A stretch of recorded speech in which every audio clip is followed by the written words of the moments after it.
Salut à tous les amis, avant de commencer cette vidéo, installez-vous bien et surtout restez jusqu'à la fin car ce que vous allez découvrir est vraiment surprenant et rassurant en cette période de Covid-19. Avec cette terrible maladie, la plupart des pays sont en confinement et les hôpitaux sont débordés. Alors des inventeurs ont décidé de créer ou d'innover des inventions pour venir en aide à la population mondiale. Et c'est justement pour ça que nous partons à la découverte des inventions anti-corona. C'est parti. Comme vous le savez les amis, il est plus rassurant de sortir en portant un masque afin d'éviter les contaminations. Mais en cette période, il est dur de fournir toute la population mondiale en masque. Alors un patron d'une fabrique de cravates italienne a eu l'idée de transformer les pertes de tissu en masques d'antivirus. L'homme d'affaires a déclaré que nous produirons 10 000 masques de protection avec les pertes de tissu, dont 500 par jour. Et que les sommes récoltées seront versées à la région de Calabre pour qu'elle puisse acheter du matériel médical.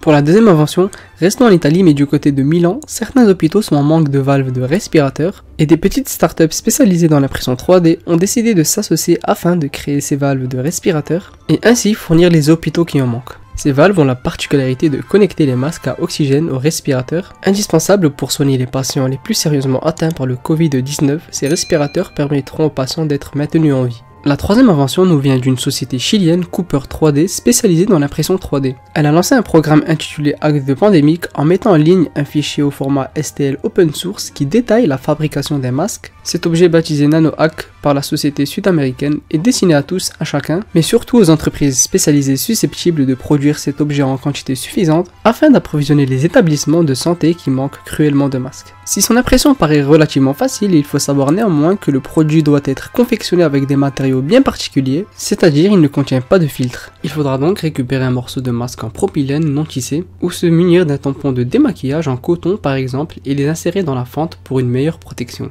Ce masque N95 filtre 95% des particules présentes dans l'air. Il est donc plus efficace que la majorité des masques chirurgicaux jetables. Autre avantage très intéressant, il est lavable et réutilisable. Étant donné son faible temps de fabrication, 2 heures seulement sont nécessaires, l'entreprise Cooper 3D espère que de nombreux propriétaires d'imprimantes 3D produiront en quantité suffisante des masques pour la bonne cause. La quatrième invention quant à elle est française et elle a su mobiliser plusieurs personnes. Depuis le début du confinement, des habitants de la commune de Claré fabriquent de jour comme de nuit des masques visières de protection à l'aide d'imprimantes 3D. Ces habitants sont venus apporter leur soutien, des ingénieurs, des personnels de l'éducation nationale se rassemblent pour équiper ceux qui en ont besoin. Peu de temps avant le confinement, l'association a investi dans des imprimantes 3D et plus de 500 équipements ont été fabriqués à ce jour et distribués gratuitement, en priorité au personnel de santé. Le bouche à oreille a très rapidement fonctionné et les demandes augmentent aujourd'hui. Au sein de l'association, une soixantaine de masques visières sont fabriqués par jour, il faut compter environ 50 minutes pour en créer un.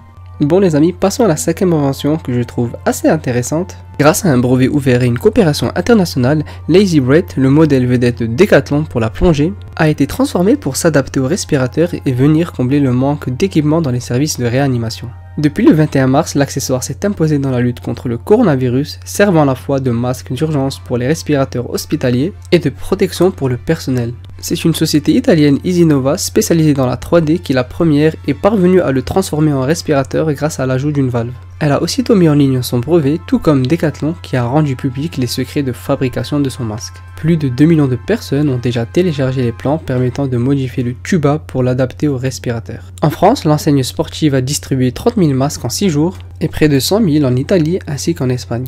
La sixième invention nous vient de Belgique et elle est très réfléchie. La poignée de porte est l'un des objets les plus infectés de bactéries et donc une source de transmission du Covid-19.